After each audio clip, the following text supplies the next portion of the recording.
Okay, so welcome to the Masaryk University Algebra Seminar. Today we have Charles Walker. He's going to talk about characterization of Lax Orthogonal Factorization system. And Charles, you can start whenever you want. Thank you, Ivan. Right, so I want to talk about different characterizations of Lax Orthogonal Factorization systems. This is what I've been working on with John for the past few months. It's still a work in progress, but I think we have got quite a few results so far. So if you have any questions as we go through, feel free to.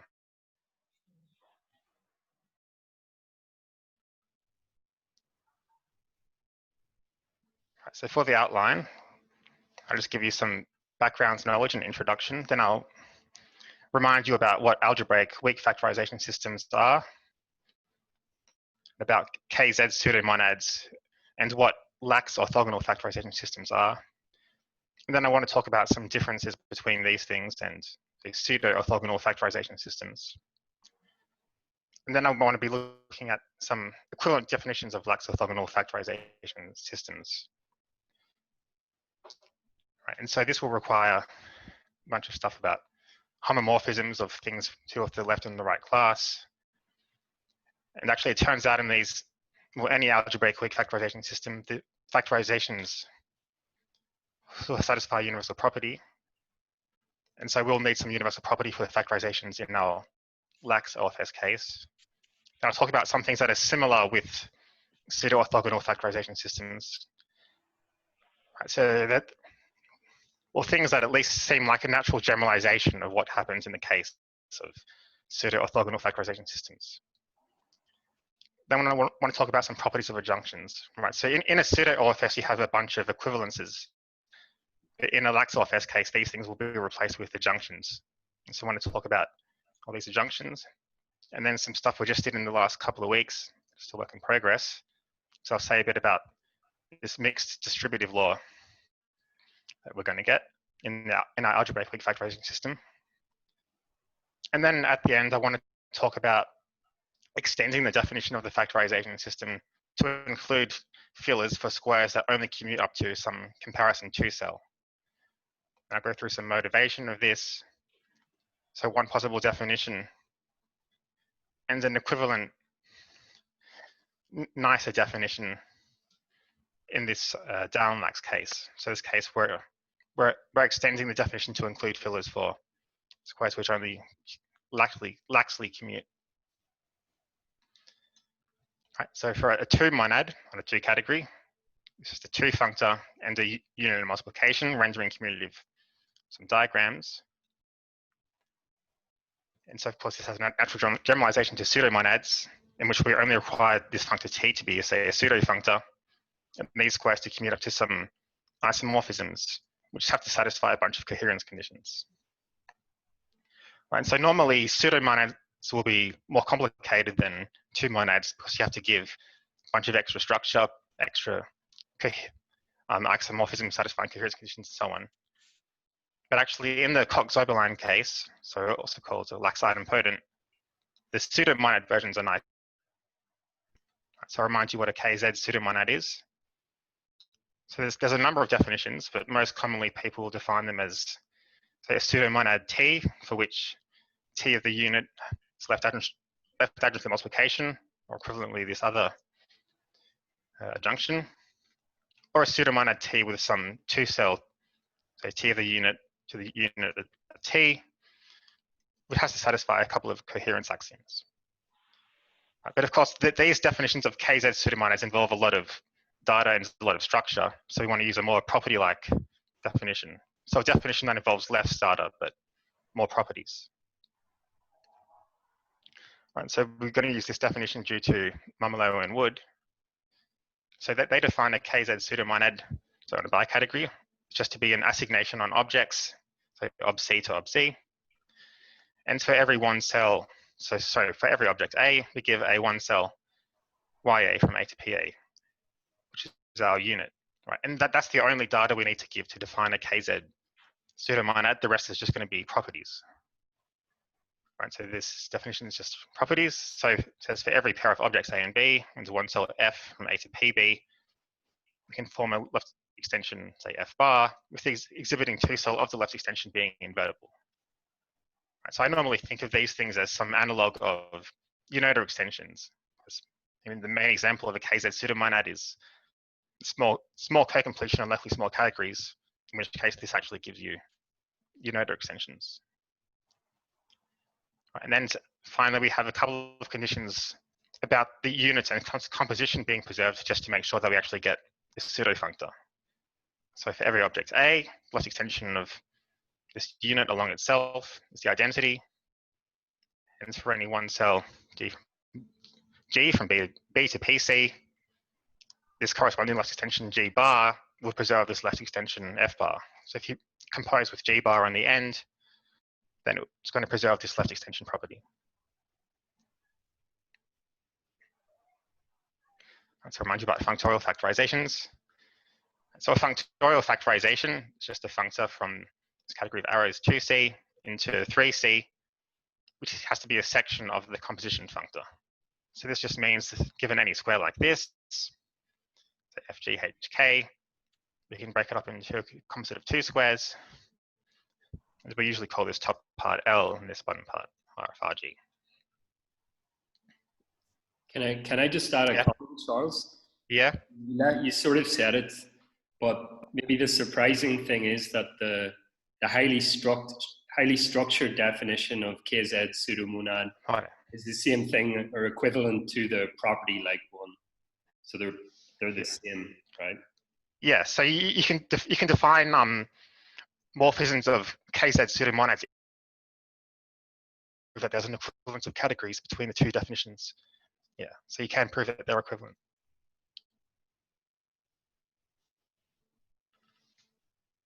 Right, and so when we have a functorial factorization, this yields a co-unit, say epsilon for this L, and the unit eta for R. So which each component F is just given by these two squares. So L of F and F to RF, and respectively. And so this leads to the definition of an algebraic weak factorization system.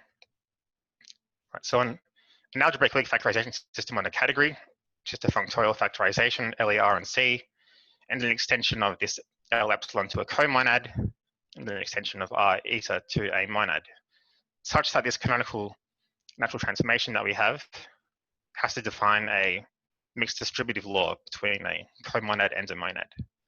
Actually, these were introduced under the name of natural weak factorization systems by Grandis and Tholen, and then Richard Garner added in this condition about having the distributive law.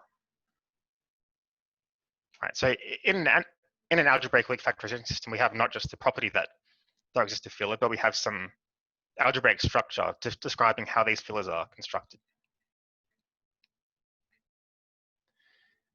So I want to consider two-dimensional things. And remember, we're using pseudomonads, not two monads. So I want to consider pseudo-algebraic weak factorization systems. Right, so a pseudo-algebraic weak factorization system is going to be a pseudo-functorial factorization. An extension of this L epsilon to a pseudo-comonad, R eta to a pseudomonad, and an extension of some canonical pseudo-natural transformation LR to RL to a mixed distributive law. And you actually have to give some more data here because the definition of a mixed pseudo-distributive law involves 4 invertible modifications, which will not come for free from this other structure. So that's why we have to call it an extension.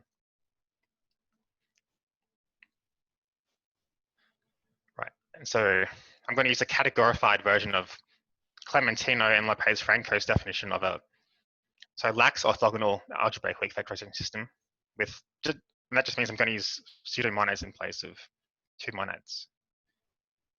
Right, so given a two-category, a Lax orthogonal factorization system on this two-category is just one of these pseudo-algebraic weak factorization systems where both L and R are KZ. Right? So a KZ monad and a KZ comonad. And if L and R are both pseudo-idempotent, I'll call this a pseudo-orthogonal factorization system. Right, of course, in the case of a KZ pseudomonad, the algebraic structures are again properties. So we're going to again view the fillers as just some property. Right, so I'll remind you what the universal property that fillers satisfy in a Lax orthogonal factorization system is. So if they're given two morphisms E and M, they're said to be Lax orthogonal.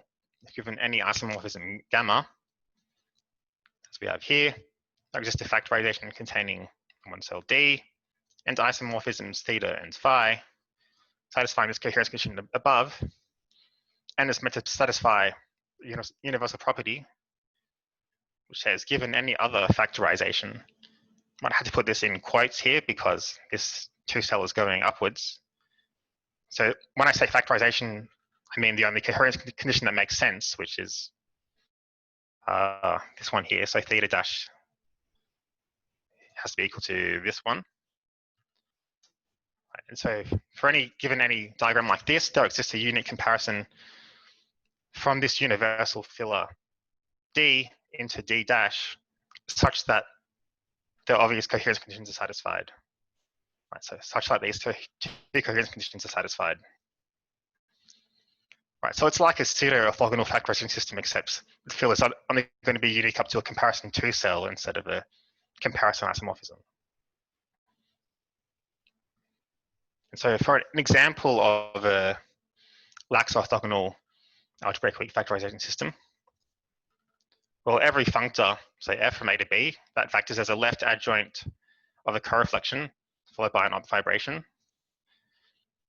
And the canonical way to do this is to factor an f as this composite, where this common category, f down arrow b, so objects just given by triples a, b, and w, so one tells from fa to b, and the morphisms are just going to be pairs a to a dash and k b to b dash, such that you have a dot square like this which commutes.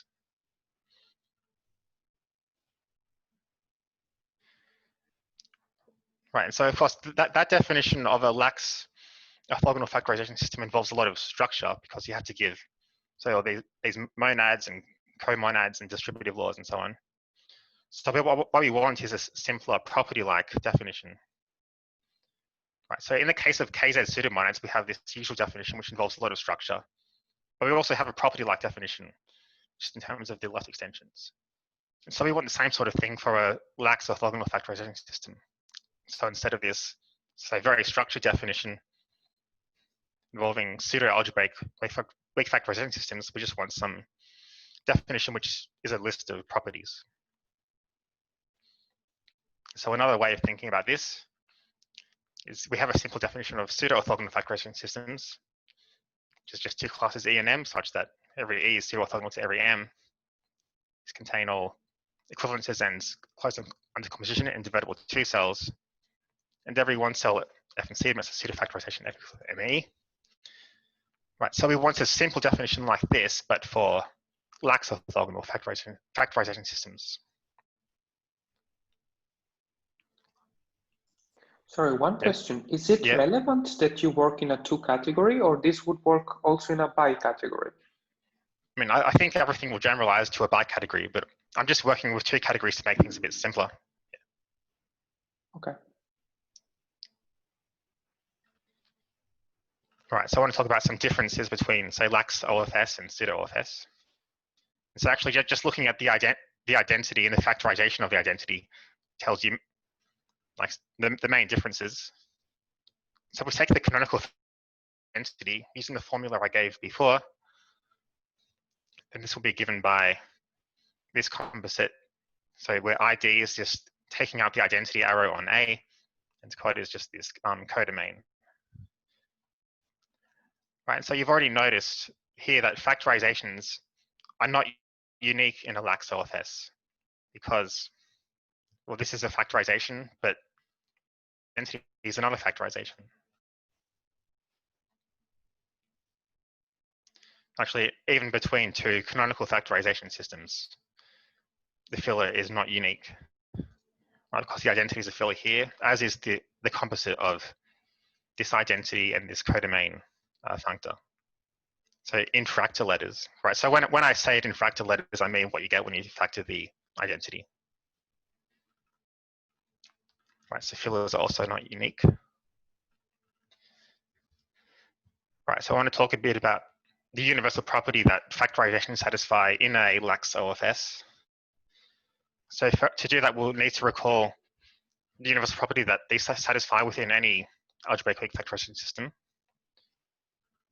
Right, so in any algebraic weak factorization system, this factorization, so F factors RF LF, satisfies some universal property, just because it's meant to underlie the free algebra for R and the co-free co-algebra for L. So what is this property? It says given any R algebra GX, let's pair HK F to G like this. We have a unique filler L such that this LK is going to be an R homomorphism plus, of course, the dual property for the co-free co-algebras. But of course, things are nicer here again because the algebra structure maps are just going to be properties in the case of a KZ pseudomonad. So we can improve this a bit. Right, so to apply this definition, I'll need to remind you what the algebras and homomorphisms are for a KZ pseudomonad. Right, so for a KZ pseudomonad, an algebra is just an object X, such that for any one cell F from A to X, we have a left extension F bar, with this exhibiting two cell being invertible.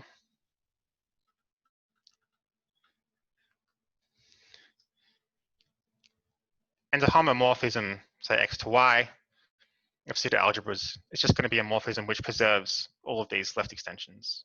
So when you compose it on the end, then this left extension property of F bar will be preserved. Right, so we can use this to figure out what the E homomorphisms should be. Right, these will be the homomorphisms for your KZ pseudomonad R. Oh, sorry, KZ pseudo-comonad L. A homomorphism is just going to be a square like this, which preserves these universal fillers of pseudo-commuting squares.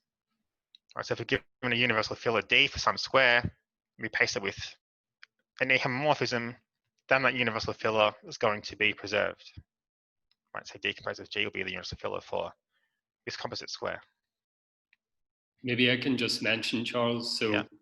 All of the squares you're considering are pseudo-commutative, right? Yes, here. Yeah.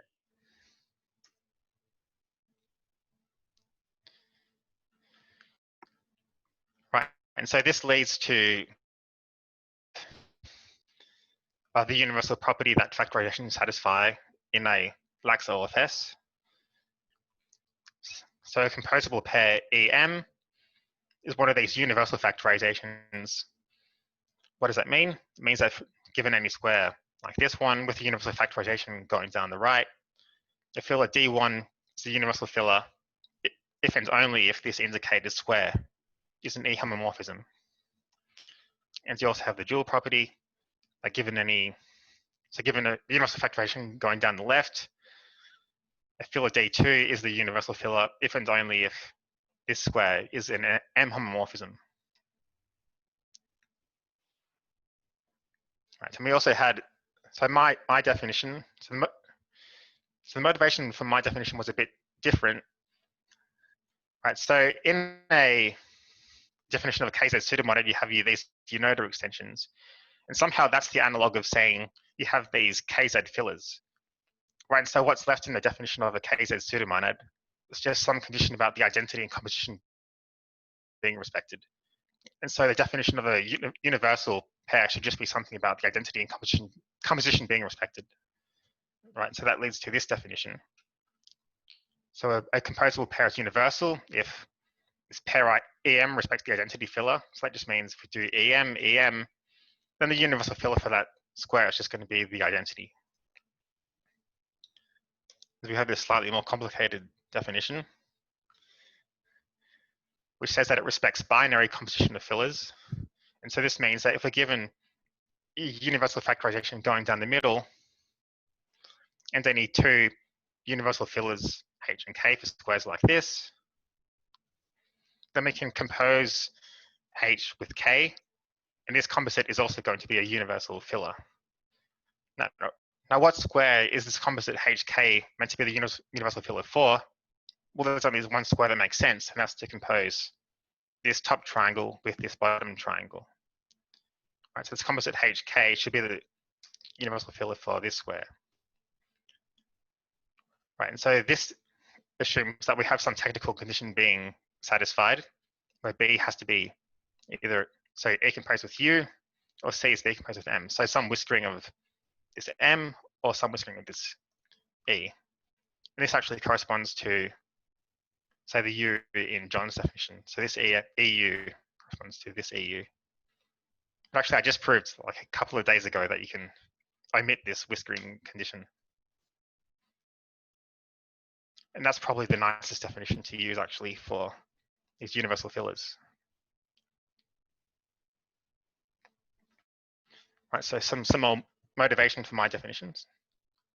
So my original motivation actually was I was looking at a fibrant replacement. Right, so given any object X, we can factor this unique map from X to the terminal object. And this middle part of this factorization, we call it TX. And this process should give us a KZ pseudomonad on C. And the point is, it becomes quite clear that this is it's going to be a KZ pseudomonad, because so when we have a filler with the identity on this right corner, then the universal property is just the left extension property. And so you just get some condition about we have left extensions, and then my definition shows that the identity and composition is respected, so you get a KZ pseudomonad T. Right, so as I mentioned, or should have mentioned, so these two definitions of a KZ universal pair EM are equivalent. So John's definition and also this one without this whiskering condition. Right, so this leads to this simple definition, KZ orthogonal factorization system. And so it's just going to be two classes E and M, where E is precisely the class of things that's left orthogonal to M, and M is precisely the class of things that are right orthogonal to E. And we assume that every one cell method factorization, so F isomorphic to ME, where EM has to be one of these KZ universal pairs. Charles, by the class of things orthogonal, I'll just mention you mean KZ orthogonal. Yeah, KZ orthogonal in this case. Right, so, as I was calling it.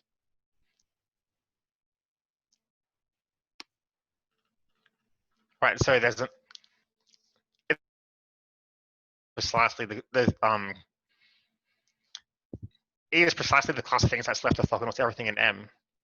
But what if we just only assume that everything in E is orthogonal to everything in M? So to make this definition work, we need to assume that E and M are closed under equivalences, closed under composition, and closed under invertible two cells. And then you also need to add in some closure condition to do with reflections and which reflections. So for any KZ universal pair EM, if M is left adjoint of a reflection and some whiskering of the unit is invertible, then this composite ME has to lie in E, and a similar dual property for if E is the right adjoint of a reflection. Right, but we'll use this definition because this is the simplest one. Right, so the theorem is that the following are in correspondence. So the Lax Orthogonal Factorization systems and this simple definition of a KZ orthogonal factorization system. Right, so I suppose that's the main theorem. Right, so I want to remind you how current injectives work in the setting of a Lax OFS. Right, so in a two category, say an object Z is current injective to a morphism, call it J. If for any V, that has a left extension, say V bar, where this exhibiting two cell, the left extension is invertible. And so how does current injectives relate to this KZ orthogonality property, or Lax orthogonality? So it turns out that F is Lax orthogonal to G, if and only if G is current injective to this morphism F1 from F into 1 in this 2 category of arrays. Right, so now I want to talk about some things that are similar to pseudo-orthogonal factorization systems. Right, so in a pseudo-OFS, between any two pseudo-factorizations of the same thing, so E-M' and EM, we have an induced equivalence Q, and this equivalence is going to be unique up to a unique isomorphism. Right, so what happens in the case of a Lax orthogonal factorization system? And actually, it'll be a general theme of a Lax OFS that the things that are normally equivalences in a pseudo-OFS are going to just be adjunctions in a Lax OFS. Right, so what's the property for a Lax OFS? So if we have a KZ universal pair EM, so down the bottom here, and E-M' is just any pair, maybe it's not universal, and E-M' is isomorphic to EM, then we have an adjunction, adjoint to Q like this, where Q is the right adjoint, so the Q is the one going into the universal factorization. It has to satisfy some coherence conditions, and actually such an adjunction is going to be unique up to a unique isomorphism. Right, so maybe I should say why this adjunction has a certain direction. So I'm saying the right adjoint is the one going to the universal factorization. Right, so remember that the universal, so the comparison two cells go from the universal filler into any other filler. Right, so you have a direction that the comparison two cells go in, and somehow that forces the direction that the junctions have to go. So if you use a co-KZ monads, then the comparison two cells will go the other way, and their junctions would go the other way.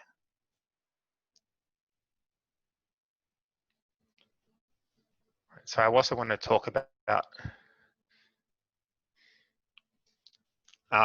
semi-universal factorizations. Right, so these lie somewhere between just being any order factorization and the universal factorizations.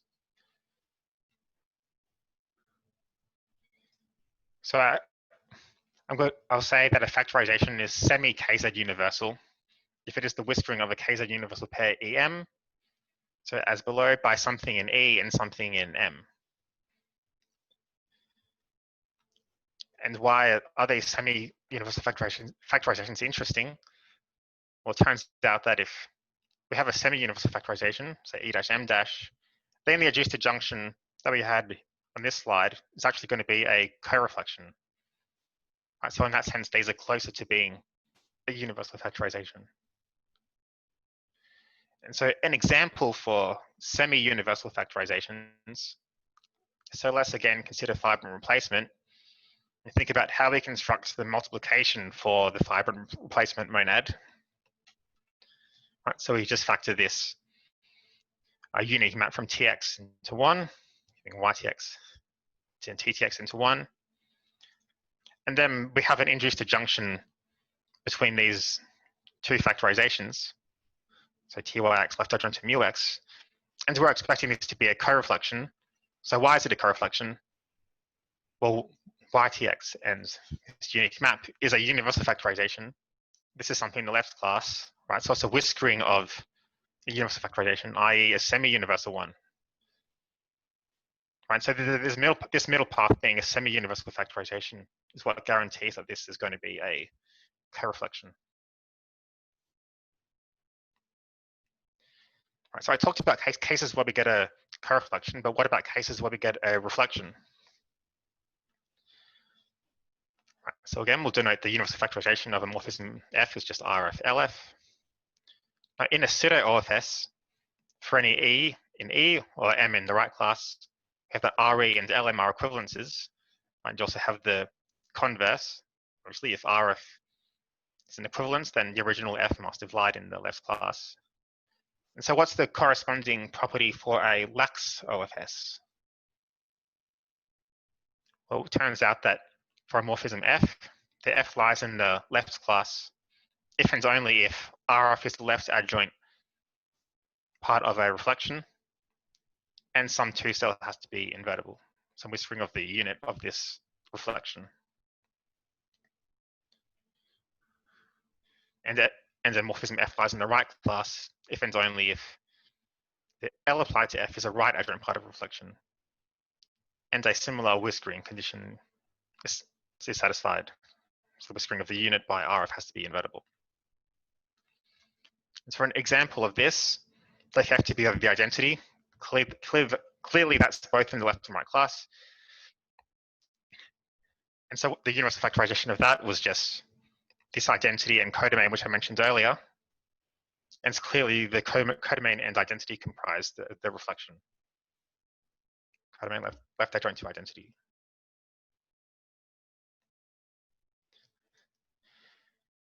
Right, so I want to talk a bit about factoring these adjunctions. Right, so I don't know if this property is important or not. I just thought it was sort of interesting. Right, so it turns out that any induced adjunction between any factorization and the universal factorization canonically factors as a reflection followed by a co-reflection. Now, why is this true? Well, if you're given any E-M', then you can turn it into a semi-universal factorization by putting the universal factorization of the identity in the middle. Right, so you'll have this middle path, which is now a semi-universal factorization. And so this is going to be a co-reflection here, this induced adjunction to the universal thing. And clearly, this adjunction makes everything commute. And so by uniqueness of these adjunctions, this composite of adjunctions is going to be the same as this one.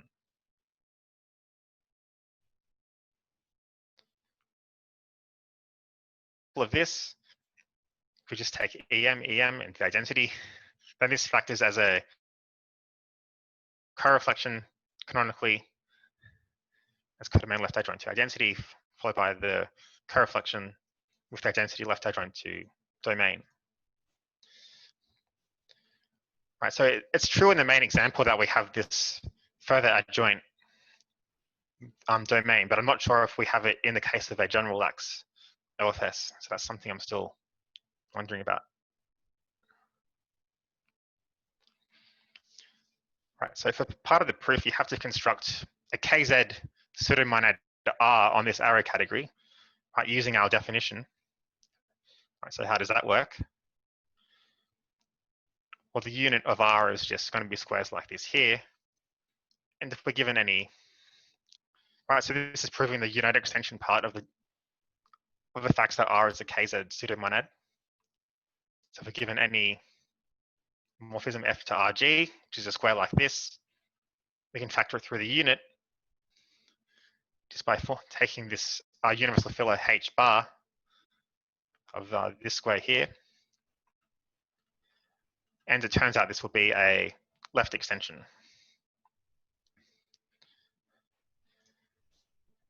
And then to check that it's a KZ monad, you have to check that it's satisfies this property about identities and composition being respected. And so that just follows from, so my two axioms about identities and composition being respected. Right, so I'll say a bit about the 2 out of 3 property, which is a bit different to the one you're used to. So if we're given, right, so say, normally if we want to prove a 2 out of 3 property, we want to consider diagrams like this. And of course, in the case of a pseudo OFS, this is trivial. So how does it work in a Lax OFS? Well, we have the properties that if we first construct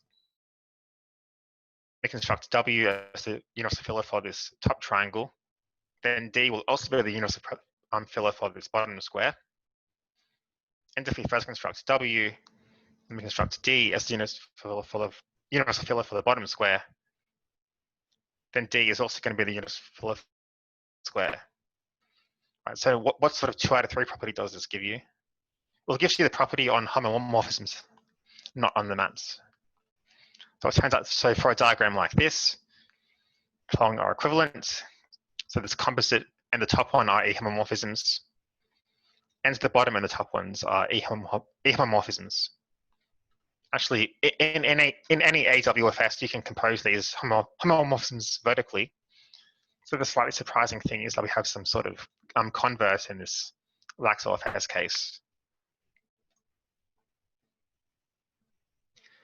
Right, so I want to law, which I was just looking at the past couple of weeks. Right, so when you're talking about distributive laws of KZ pseudomonads, usually the nicest way to think about them is in terms of, say, admissible maps or in terms of embeddings. I'll just remind you about those. Right, so if we're given a KZ pseudomonad, say a one cell is admissible if P of F has a right adjoint, which is usually called so res F. And if the adjunction P of left adjoint to res F is a coreflection, then we say that F is a P embedding. And actually, I'm just going to use the embeddings for this talk. Right, so an equivalent definition for these embeddings is that a morphism F is a P embedding if and only if for any pseudo algebra X, and it's G from A to X. We have a left extension as here, with the exhibiting 2 cell of the left extension being invertible, and this left extension has to be preserved by homomorphisms. So for an example of these embeddings, so given a Lax OFS, say LR, morphism UV from F to G, that's below, it's going to be Carnot-adjective to everything if and only if this square is one of these R embeddings. Right, so a mixed distributive law, so pseudo-distributive law of a pseudo-comonad and a pseudomonad has a lot of data, so I'm meant to give a pseudo-natural transformation lambda and 4 invertible modifications satisfying 10 coherence axioms, which would be quite complicated. So in the case of KZ monads, things are a lot nicer. So we have this simple description I'm giving here, which I'm just saying is 80% complete, so I still need to check a few details. Right, so if we have a KZ pseudo comonad L epsilon and KZ pseudomonad R eta, then a mixed pseudo distributive law just consists of the assertions that for every A, so L of the applied to the unit eta A has to be an R embedding. For every A, R applied to the unit epsilon A has to be an L embedding. And for any diagram like this, where F bar and G twiddle are the left extension and left lifting, which I'll say a bit about in a second, this 2 cell xi should be invertible. Right, so now when I say F bar is the left extension, so remember, say L eta A is an R embedding, and the R embedding just means that you can form the extension along it, which is why this F bar exists. Right, so we just have some conditions saying that this left extension and left lifting. Right, so I should mention here that when we're using KZ's comonads in the Kant sense, that definition is going to involve left liftings instead of left extensions. Right, so similarly with R epsilon B being an L embedding, that just means we have this left lifting here.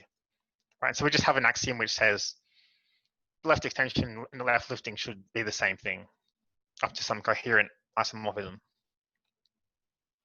That seems to be the simplest definition for a mixed distributive law of KZ pseudomonads. Right, so I want to mention the two-sided Kleisli bicategory. Actually, first I'll mention this fact. Right, so given such a pseudo-distributive law, it turns out that this L is always going to preserve the R embeddings, and R is always going to preserve the L embeddings. So for example, if we're given a square UV from F to G, which is Carnot-adjective to everything in the right class, then L applied to that square is also going to be Carnot-adjective to everything in the right class. So that's just a distributive laws of KZ monads preserving embeddings. So now I mentioned the two-sided Kleisli bicategory. Right, so when we have a mixed pseudo-distributive law, we can form this two-sided Kleisli bicategory. And the objects are just going to be those 2C, the 2 category of arrows, and the morphism in the Kleisli category, which I'm going to write with a dash through it. It's going to be a morphism from LF to RG in the 2 category of arrows. And its composition of a morphism F to G with the morphism G to W is given by constructing a diagram like this. Right, so we have an LF to RG, and we have an LG into an RW. And we're meant to compose these to get a to get something from LF to RW. So how does that work? We're going to compose this top triangle here with this bottom triangle here of KZ universal of the universal property that the factorization satisfy at the start. It turns up here. And so this, you can sort of see why it's a natural condition when you look at the two-sided Kleisli bicategory. And actually, it turns out that HK is going to be the universal filler for the, that resulting square. All right, so now I want to say a bit about extending the definition of a Lax OFS to include fillers for squares which only commute. So Laxly.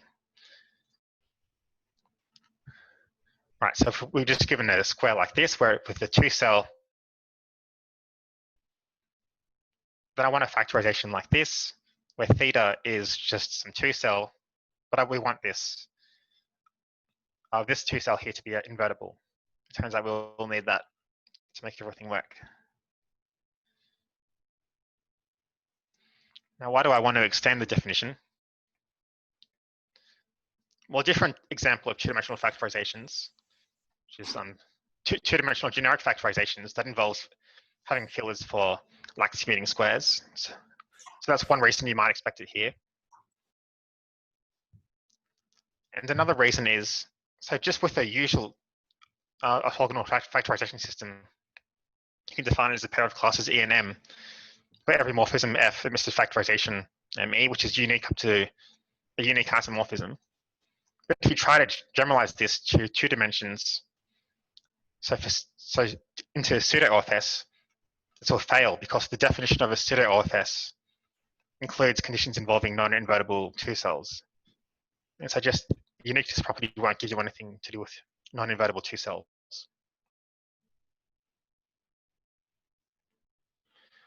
Right, so is it reasonable to extend the definition? So we should look at an example to see if we actually have this property in the examples. So if we're given two functors f and g, and the natural transformation alpha from f to g, then we have a factorization like this, right? So where this middle functor is going to send the map GA to B, which is an object in this category, to this composite FA to GA to B. Right, so we do indeed have such a filler in this main example. And we'll notice here that the induced one cell is in the opposite direction to the original two cell. So you always have to be careful with the direction of all the one cells and the two cells and stuff. Right, so for an F, I'll remind you about F-bicategories, which will give us one possible definition of these things. Right, so an F-bicategory, just a bicategory A with an identity on objects injective on one cell's likely fully faithful functor, which is technical definition, AT to A, and the one cells of AT are called tight.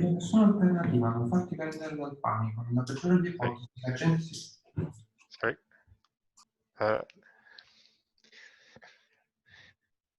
Right, so the one cells of AT are called tight, and these are required to be closed under invertible two cells. So don't worry about this technical definition, just think of it as a bicategory A with some underlying class of tight one cells which are composable. So there's some sub-bicategory of tight maps. And then F pseudo-functor is a pseudo-functor. So F from A to B, which restricts to a pseudo-functor FT to AT to BT. So it's just a pseudo-functor from A to B, which restricts to a pseudo-functor on the tight maps. And the Lax F natural transformation, so alpha from F to G, it's going to be a Lax natural transformation from F to G, such that so every component of the Lax natural transformation has to be one of these tight maps. And for any tight map F, this two cell of the Lax natural transformation is going to be invertible. Right, so it's going to be a pseudo natural on the tight maps. And with modifications, this defines a tricategory of F bicategories, which is slightly surprising actually, because if you just use Lax natural transformations that doesn't satisfy middle four interchange, for example, if you use Lax F natural things, then it will. So it turns out all the squares that you need to pseudo-commute, that they will pseudo-commute because they end up involving these type maps. And so for an example of this, you can consider the bicategory the2C lax, where I'm including lax commuting squares, and so we're taking the type maps as the pseudo-commuting squares. Right, and this will be an example of an F bicategory. And I can define a KZF pseudomonad. Right, so shown in Nick Gursky's thesis, within any tricategory, it makes sense to define bi-adjunctions and pseudomonads and so on. And so I can define a KZF pseudomonad to just be a KZ pseudomonad within this tricategory of F bicat. And I'm going to ask also that the unit is fully pseudonatural. So pseudonatural on the loose maps as well. But maybe the multiplication will only be lax natural on the loose maps. So the maps which are not tight.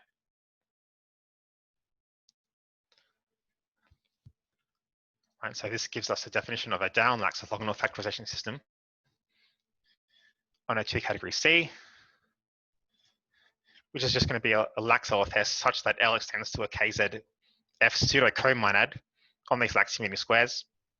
R extends to a KZF pseudomonad, and the mixed distributive law has to extend to a F pseudo-distributive law. Right, so lambda will become one of these Lax F natural transformations, for example. And if L and R are both pseudo-idempotent, we'll call this a Down-pseudo orthogonal factorization system.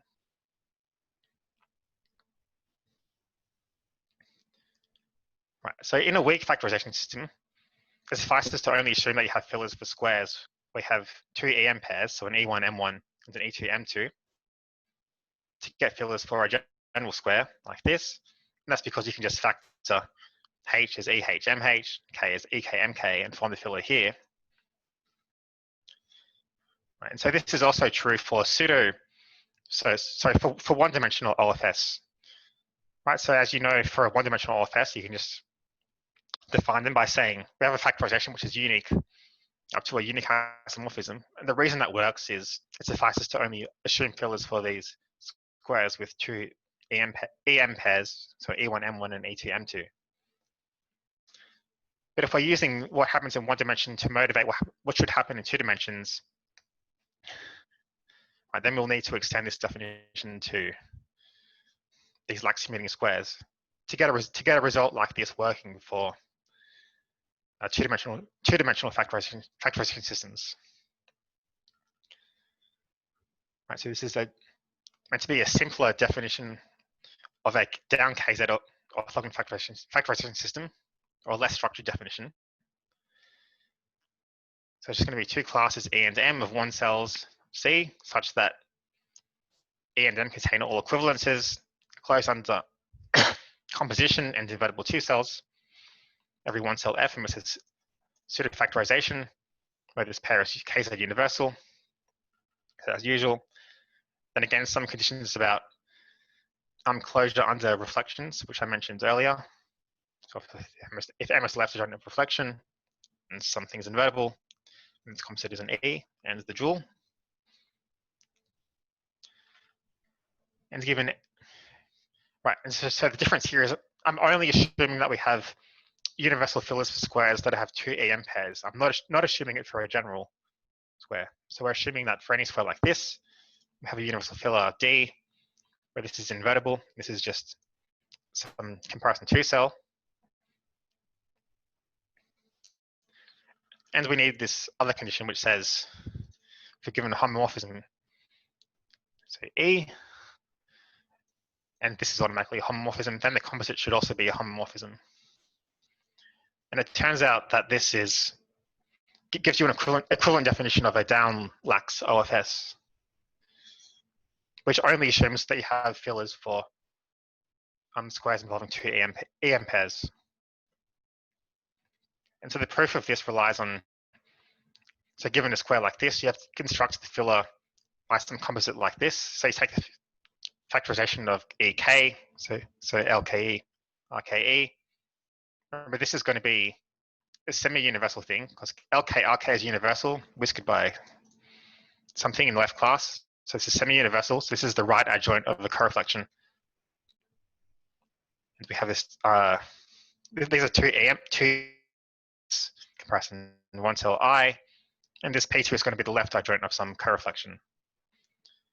Right, so we can construct a general filler, and then you have to prove the universal property as well. And it turns out that you have to prove that using all these co-units and units of adjunctions that actually satisfies the property for Lax orthogonality. So these KZ fillers. Right, so a corollary of this would be a simpler definition for Down-pseudo orthogonal factorization systems, which is more analogous to what happens in one dimension. Right, so a Down-pseudo OFS on a two-category is just two classes E and M, which contain all equivalences that close under composition in invertible two cells. And given any two-cell phi from ME into M-E', there exists a factorization like this, where this two-cell on the right has to be invertible. And such factorization should be unique up to unique isomorphism.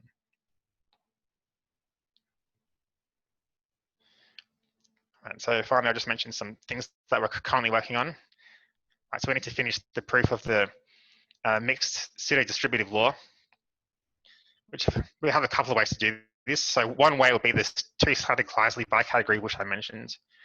And the other way would be to use this reduced definition, or reduced description of what the pseudo-distributive law of KZ pseudomonads is. I'm not sure which is the best approach at the moment. And then we want to find some more examples and applications of these Lax OFS.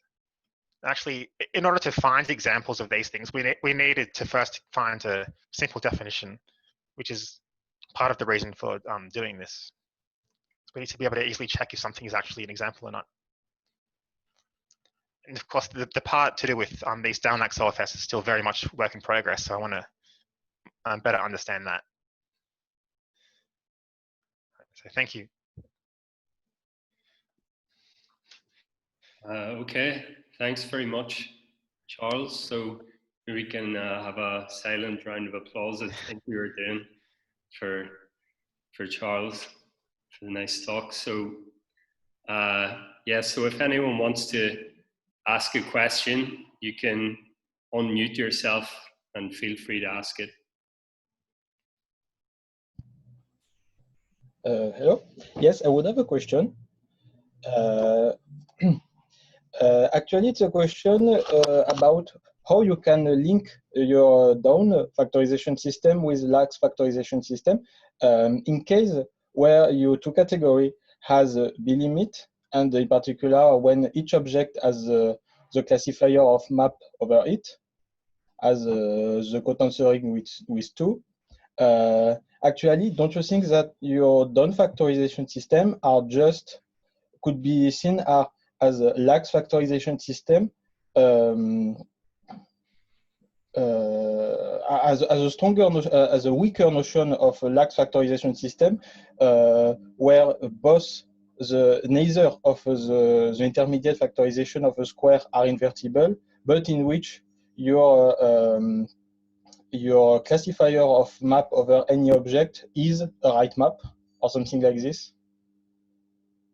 As, in the sense that there would be a way to strengthening a very weak notion of factorization system by putting condition on a classifier of map or an object or something like this. Right. I mean, I haven't thought about that much, but I mean, I should say that this part with the Down-lax OFS is that's like very much work in progress at the moment. Yeah. So maybe does John have an answer? No, I don't. No problem. Just maybe in the future. I don't know. Yeah. I'll think about that in the future. I didn't quite catch what the relationship between the Lax OFS and the Down-lax OFS is. Is it the case that every Lax OFS is a Down-lax OFS, or is it the other way around? No, that's false. That's false, actually. Right. So is both false? So even with pseudo OFS. So for example, bijective an object's fully faithful is a pseudo OFS, but it is not down pseudo. Okay. It does not have the two-cell property. Yeah. Right. But Charles, according to your definition of Down-lax OFS, it is already a Lax OFS, right? Yes. With some, right. Okay. right. Yeah. Right. So was this Lali op fibration? Yeah. Lax OFS an example of a down-lax OFS? Yes. Yeah. That was the example I gave. Yep. Right. Yeah. Just a question about the pseudo-distributive laws. It looked like the alternate definition that you were giving, that you said was 80% there, is a property kind of thing rather than a structure. Yeah. Between KZ monads and comonads. Is that the case? Yeah. So this definition I give here, I mean, of a distributive law, it involves no data at all, actually. It's only conditions. Yeah, so it's entirely a property-like definition of a pseudo-distributive law. Okay, yeah, I just wanted to confirm that. Yeah. That's interesting.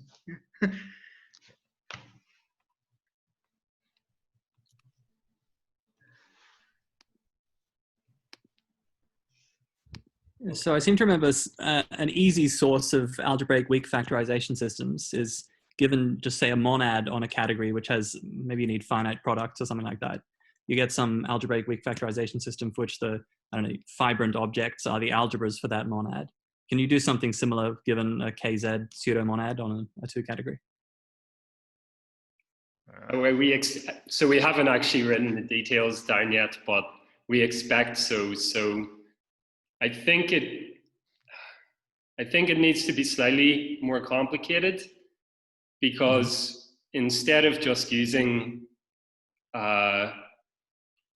right, so if you do that in the classic case, it's kind of about mixing the most basic of all algebraic weak factorization systems with your monad, which is the one that involves only co-products. And it's sort of the co-graph factorization. Right. So I think in our case, we need to use something like the AWFS limit of an arrow. We haven't actually written it down, but I expect so. Right. And another sort of motivating example, for me at least, was so you can projectively lift these Lax OFS along adjunctions under suitable conditions, and so in that way, if you, for example, you lift them to two categories of algebras for a two monad, you can capture Lax morphism classifiers and stuff like that as cofibrant replacements. Right.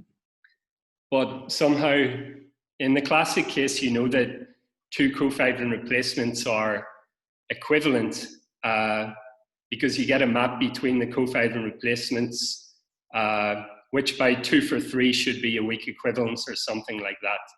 But in this sort of situation, where you will get your map between two different factorizations, so two different cofibrant replacements, you don't know, because, for example, the trivial fibrations are only sort of adjunctions, you don't know that the comparison map will actually be an equivalence. So in order to understand the sort of universality of cofibrant replacements, we needed a stronger notion of KZ universal pair. And so, for example, you could understand, so it's a bit of a long story, but so for a nice example, if you take the monoid monad on cat, so its Lax, its universal cofibrant replacement would be the two monad for Lax monoidal categories. But you could also look at something like biased Lax monoidal categories. And that's another example, but it'll only be equivalent to it. And it doesn't come from the underlying weak sort of factorization system that these two things are equivalent. So you need to look at two categorical aspects to understand the sense in which these things are equivalent. So, and you need to throw a bit of two category theory in for that. well, that would be one other sort of motivation. But sorry for rambling on, but so are there any other questions?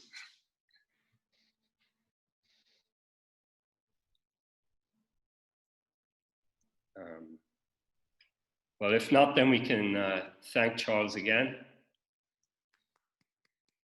And we can stop recording, I think.